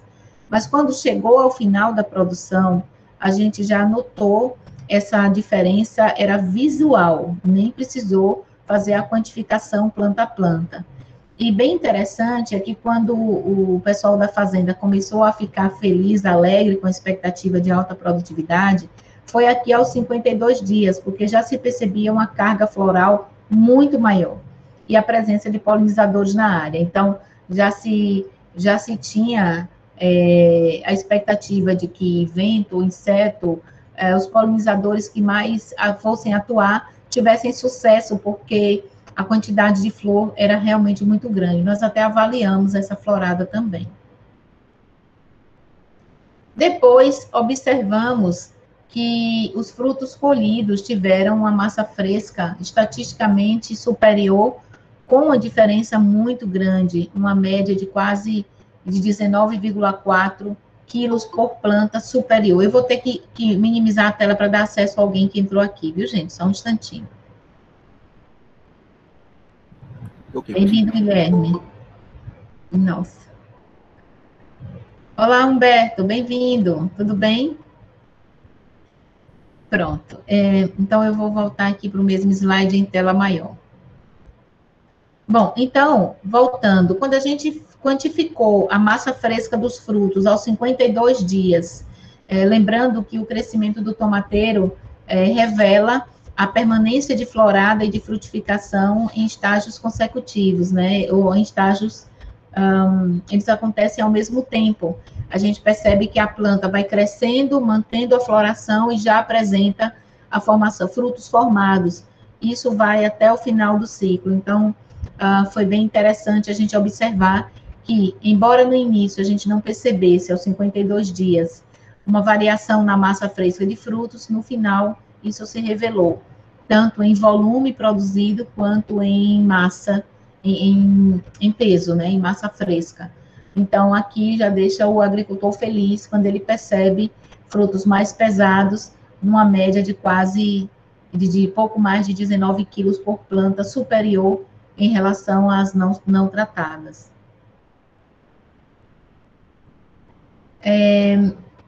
O resultado de massa fresca das plantas, para nossa surpresa, não foi tão interessante. Foi uma variável que a gente procurou mensurar imediatamente após a remoção das plantas em campo. Mas eram dias de muito, muito vento, e a gente acha que o fator desidratação pode ter acontecido de alguma forma. E isso foi feito na parte da manhã, ao início da manhã, mas de qualquer maneira não percebemos variação entre os tratamentos. Mas, embora as plantas não tratadas se mostrassem um pouco mais amarelecidas, a expressão vegetativa dela visivelmente não era nada, não tinha grande diferença, e a quantificação de massa fresca também não mostrou resultados. De fato, essa variável, eu entendo que precisamos adequar a metodologia analítica para ter resultados mais conclusivos. Bom, a massa seca acompanhou o mesmo comportamento mostrado pela variável massa fresca. Isso talvez seja uma tendência natural, então a gente não percebeu entre massa fresca e massa seca das plantas, nem aos 52 dias, nem mesmo aos 80, não percebemos diferença entre os tratamentos. Uma coisa interessante, e aí seria interessante até o posicionamento da empresa ou mesmo do consultor, em relação a essa não variação da massa fresca e seca. A gente percebeu uma grande expressão vegetativa das plantas tratadas e não tratadas, e isso pode-se fazer alguma correlação com o nível de incidência de pragas do tomateiro. A taxa de crescimento relativo também não mostrou diferença, isso reflete também os resultados da massa fresca e massa seca. Então, as plantas crescem da mesma forma, com a mesma expressão vegetativa, com e sem tratamento com o Bacillus aeruginosa. No entanto, o ganho de produtividade foi diferente lá na frente, como vocês já viram anteriormente.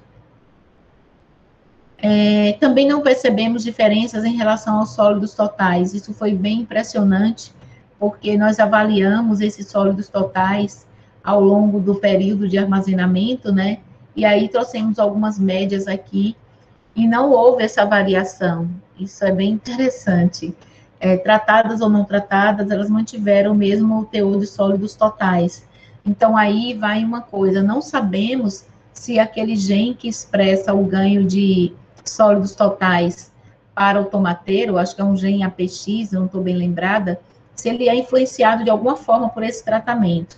Outra coisa que a gente precisa ter mais segurança é de se a forma, o time de aplicação ou a dosagem de fato também tem algum efeito nesse sentido, e talvez as pesquisas que a doutora Viviane tem acompanhado possam nos trazer alguma informação por aí.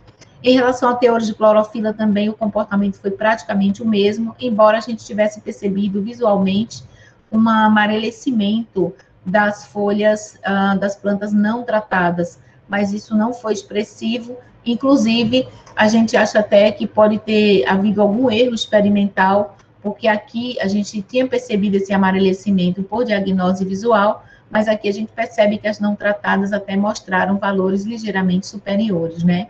Mas interessante é que a clorofila B das duas seguem mais ou menos a mesma tendência, sinal de que a fotoproteção da clorofila A continua acontecendo por parte do pigmento acessório.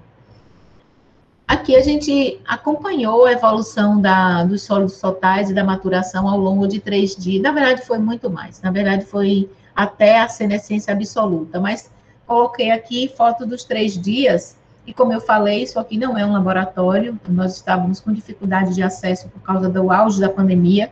Então, esse acompanhamento foi bem doméstico mesmo. Foi em casa. Acompanhamos os frutos em casa e a gente pode perceber o seguinte, que me chamou a atenção tanto nessas fotos, quanto nas fotos que a doutora Viviane mostrou no passado, a desuniformidade de maturação das plantas não tratadas. Elas mantiveram frutos mais verdosos, não evoluíram da mesma maneira, apodreceram muito mais rapidamente.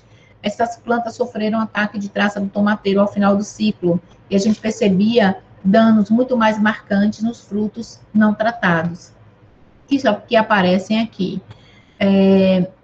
A gente percebeu que esses frutos mostravam, a gente fez mais ou menos o mesmo critério de seleção, só que na evolução eles demoraram mais, então me pareceram, eles mostraram uma sequência de desuniformidade e maiores prejuízos causados pela traça do tomateiro. E a gente fez algumas inferências com base principalmente nos indicadores de produção e produtividade. Sim. Que é o que mais importaram e deixaram o produtor, o senhor Wendel, e o outro lá, eu esqueci o nome dele, mais felizes, né? A gente percebe que o posicionamento recomendado pelo consultor, através da indicação da empresa para aplicação do Fosbac em tomateiro, de fato, resultou positivamente da seguinte maneira. O produto aplicado na forma que é por fertirrigação e na dosagem recomendada, o posicionamento da empresa de 200 ml por hectare, resultaram na melhor produção e qualidade dos frutos de tomateiro TY. Lembrando que esse aspecto qualitativo, estamos falando muito mais da questão do ganho de coloração, da uniformidade de frutos, porque uma vez que os sólidos totais se mantiveram iguais aos não tratados, mas de qualquer maneira, com indicadores de sólidos totais também interessantes, né? A ordem de 2,5, 3,5.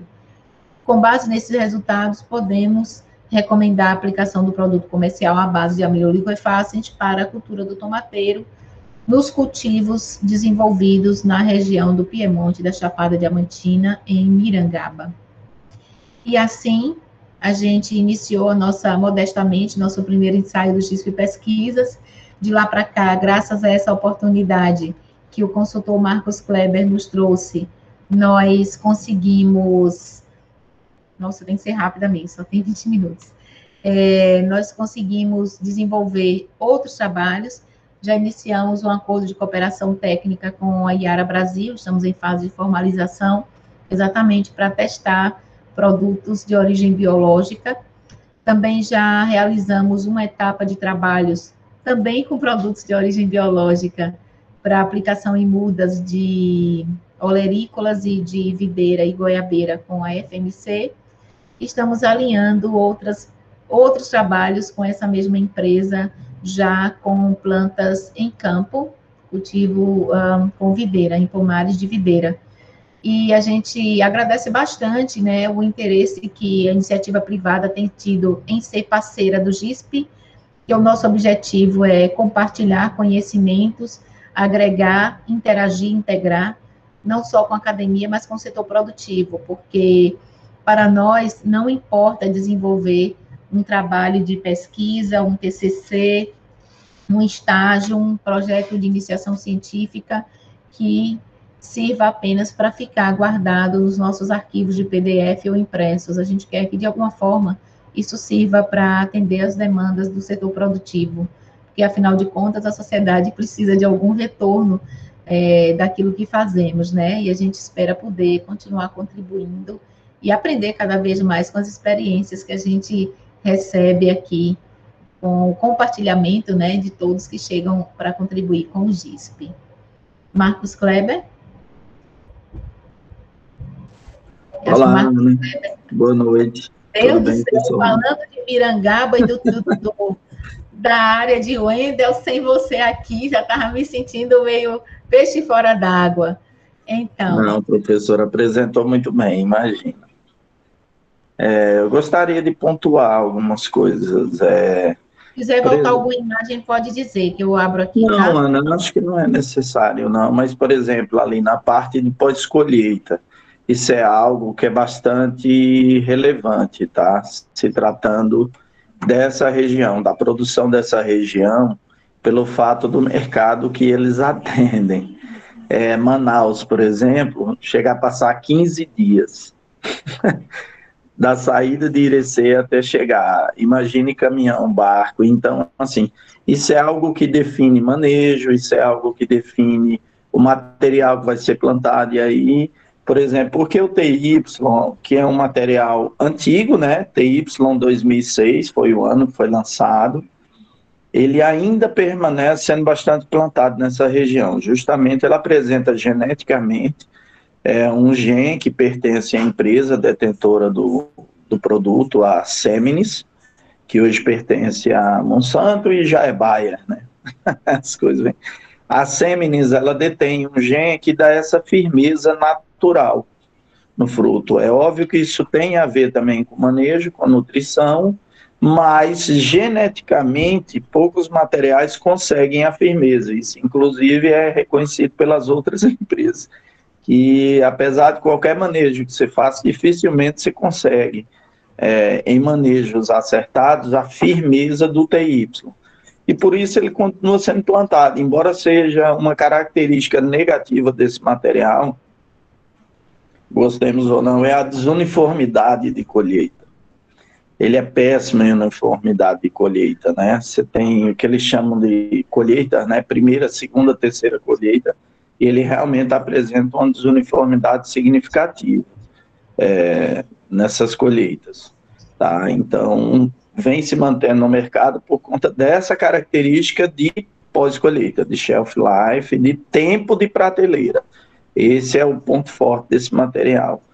Senão, provavelmente, já teria sido substituído em parte ou 100% por materiais que tivessem uniformidade de colheita melhores. E outro pontos que foram apresentados ali, Ana, o que acontece? Realmente a gente percebia, não é isso, o pessoal do campo que acompanha, está todos os dias olhando a área, eles conseguem perceber desenvolvimento vegetativo, floração, né? Que no tomate é muito fácil, porque é uma flor muito bonita, bem amarela, então, dependendo da hora que você chega, é muito fácil perceber se há diferença, né, nessa floração entre uma área e outra. E isso se confirmou durante as nossas avaliações, né? Algo que é muito importante, eu até comentei, vamos esperar para o final, porque pode florar mais e não se transformar em pegamento, o que acabou acontecendo. Só uma correção ali, aquele 19,4 foi a média da área tratada. Se não me engano, a área não tratada deu 11 alguma coisa. Sim, faltou a gente colocar ali, a diferença foi boa. Mas essa diferença é significativa, né? Quando você trata em peso de planta, o produtor geralmente fala em caixas por 1.000 plantas. Tá? É um padrão entre os produtores de tomate. Se nós extrapolarmos isso para número de caixas, tomando como padrão 28 quilos por número de planta ou mesmo toneladas por hectare, realmente foi bastante significativa essa diferença. Chamou a atenção algo que nós estamos percebendo no campo, e aí estamos fazendo novas avaliações, aqui realmente a gente percebe que o fator ambiente, ele interfere. Não é Irecê as respostas. Essa região de Mirangabe, e você deve recordar, nós fizemos num solo que é mediano, mas tende a ser mais arenoso, né? Uhum. E já os solos da região de Irecê predominam solos muito pesados, com teor de argila altos e argila de alta atividade, né? Então, assim, teores de matéria orgânica baixíssimos, esse é outro ponto, né? Praticamente não tem matéria orgânica naqueles solos, e é um desafio. Aí estamos testando, avaliando dosagens, época de aplicação, modo de aplicação, para termos respostas similares ao que aconteceu naquela região de Mirangaba. Eu até aproveito a presença da doutora Viviane para a gente até fazer um breve debate, considerando-se os benefícios radiculares que o micro-organismo traz, quando a gente olha também para o desempenho do tomateiro, que é uma planta que tem um desempenho hidráulico espetacular. Então, ela absorve água com uma certa rapidez e logo você percebe a diferença na folhagem. Ela fica muito diferente, muito responsiva ao status hídrico. Perfeito. Numa condição isso é muito perceptível. Isso é bem perceptível. E não é que eu tenha percebido isso na pesquisa lá em Mirangaba, eu percebo isso com os tomateiros que eu planto em casa. Ele se comporta assim, eu fico prestando atenção. Então, aí vai uma situação. Será que essa cepa também não deverá contribuir para uma atenuação do estresse biótico causada por estresse salino?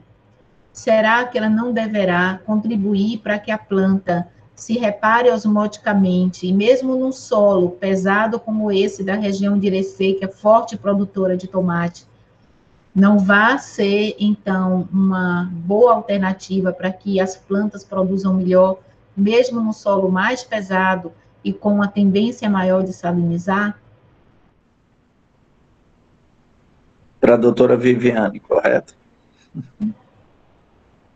Não, mas é para vocês debaterem aí, que é para a gente aprender um pouco e pensar mais sobre essa cepa do bacilos.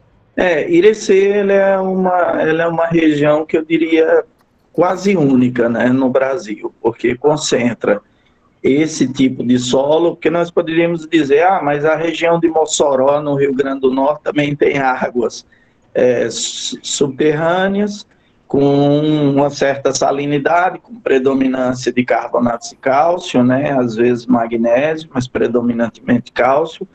Porém, Irecê, além disso, tem o solo, né, que é diferente daquela região de Mossoró. Então, é uma região única, né, pelo tipo de solo e água que tem naquela região. Então, ela realmente tem produtos que lá, por exemplo, são aplicados em boa parte do Brasil, e lá, por conta da água, da irrigação, eles não performam bem, né?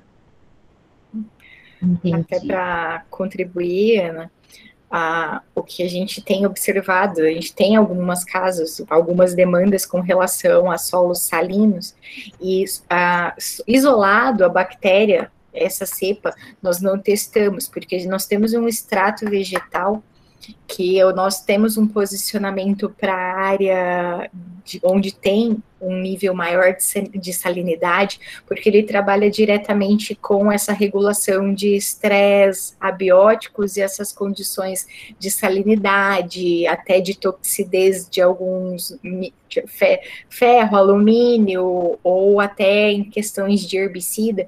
Então, nessas áreas onde a gente já sabe que tem essa condição mais extrema, onde vai ter um problema com o estresse, nós não posicionamos a bactéria sozinha. A gente sempre fez essa cepa combinado com o extrato vegetal que nós temos, que a gente sabe que tem esse efeito contra estresse abiótico. Então, sozinha, eu não sei te dizer se ela vai ter essa ação, porque todo o teste que a gente fez nessas áreas foram com os 2 produtos combinados.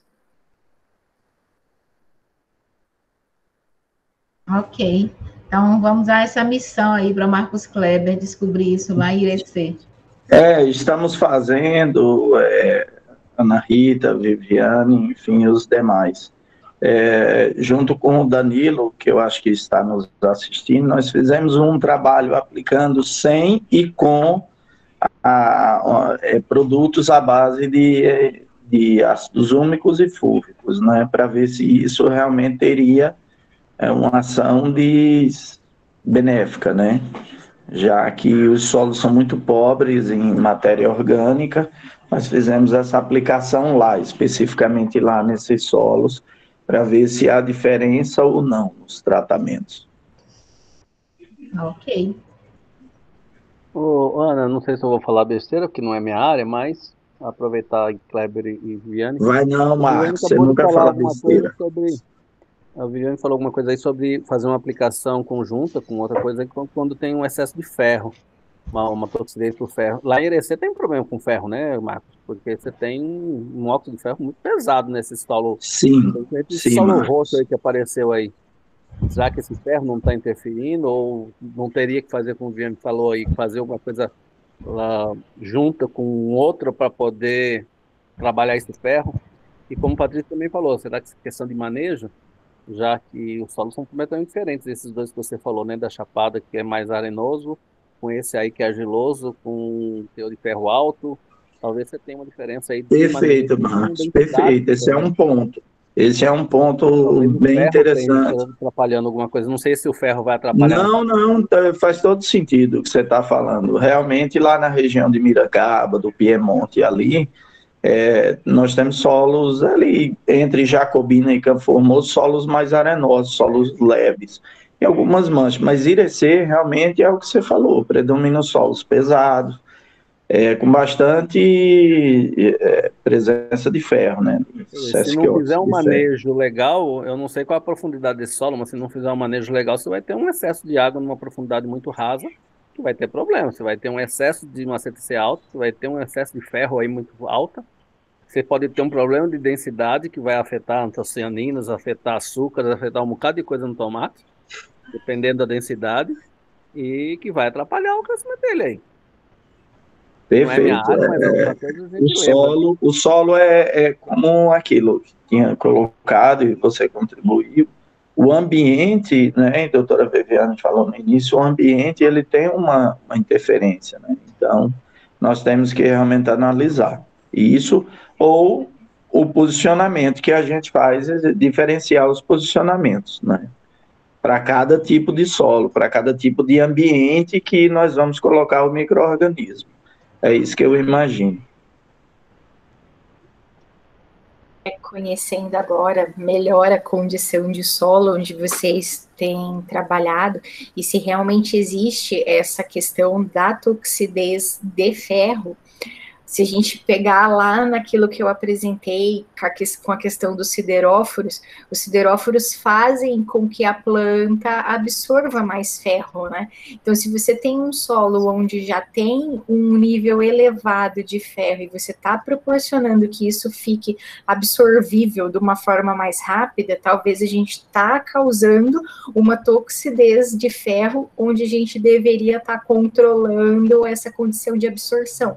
Então, a gente tem que pensar melhor como a gente vai fazer e onde a gente vai posicionar cada um dos micro-organismos, em que momento entrar para evitar esse tipo de acontecimento. É uma coisa que a gente vai ter que começar a cuidar mesmo.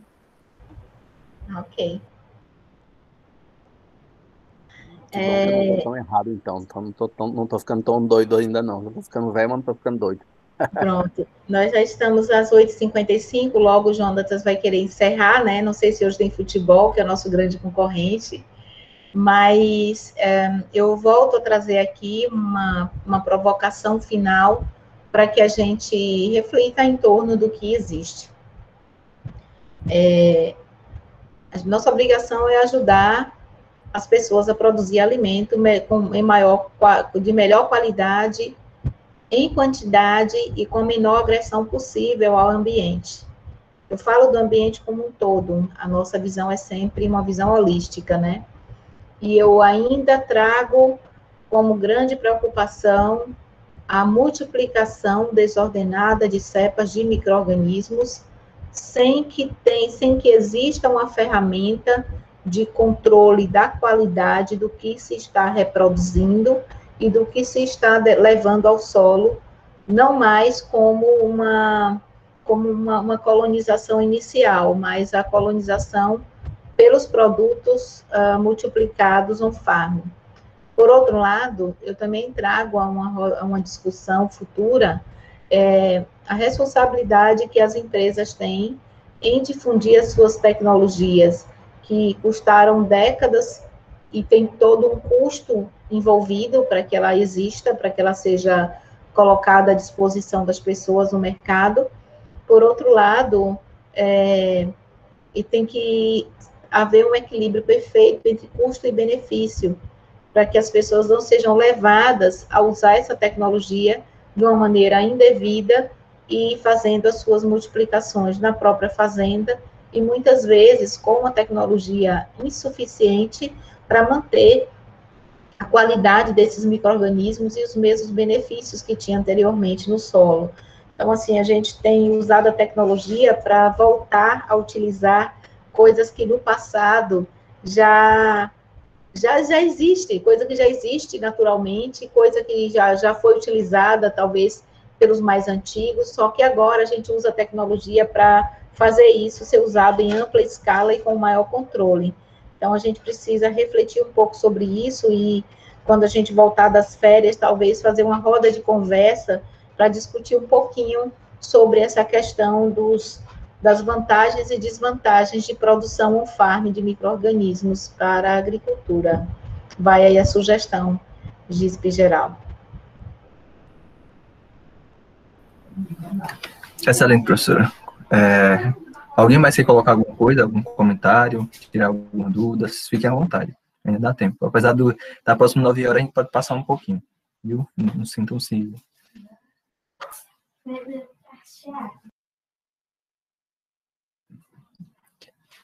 Ana? Oi, eu estava olhando o chat para ver o que é que tem aqui. Eu também estava fazendo isso, olhando agora o chat. Então, eu acredito que não tem mais nenhuma pergunta, acho que realmente já foi tudo sanado, esclarecido. Então, a gente pode encerrar? Antes de encerrar, eu quero, primeiramente, agradecer à doutora Viviane por ter disponibilizado o seu tempo para nos trazer esclarecimentos maravilhosos sobre os micro-organismos promotores de desenvolvimento. Esse é um tema que a gente está iniciando a discutir agora, então, desde já, eu quero dizer para a senhora que, em breve, possivelmente, a convidaremos novamente para uma outra conversa versando sobre esse tema. Caso a senhora queira recomendar materiais de estudos para nós, pode ser através de Jonatas, né, que também coordena o grupo conosco e já é o interlocutor entre o GISP e a doutora Viviane Dutra. Então, em nome do Instituto Federal do Sertão Pernambucano, do Campus Petrolina Zona Rural e do nosso grupo de estudos, eu gostaria de agradecer muito sinceramente a sua contribuição para os estudos dessa noite. Agradecer também ao consultor Marcos Kleber, que nos deu a oportunidade de conhecer esse micro-organismo e também de nos envolver com a cultura do tomateiro, a partir do qual nós iniciamos as atividades do GISP Pesquisas, e também a cada um dos participantes, que eu fico bem feliz quando eu vejo aqui os antigos membros do GISP, Humberto, professor Fernando, professor Mazzucci, e tantos outros que chegam aqui. Marcos Kleber é fundador, então a ele eu nem preciso dizer muita coisa, né? Então, muito obrigada por mais esse encontro de estudos, também estendo essa gratidão a todos os demais participantes. E boa noite. Ana? Oi. Deixa eu só um instante. Só concluindo também, para os agradecimentos. Novamente, eu vou colocar todos os links novamente, caso alguém não tenha, se tem alguém que ainda não conhece o GISP, queira conhecer um pouco mais, deixa eu ver se eu encontro aqui. Vocês podem tirar qualquer dúvida, vocês podem também falar pelo WhatsApp, a gente está sempre disponível a sanar as dúvidas. E, novamente, só reforçando o que a Ana falou, deixa eu colocar aqui, pronto.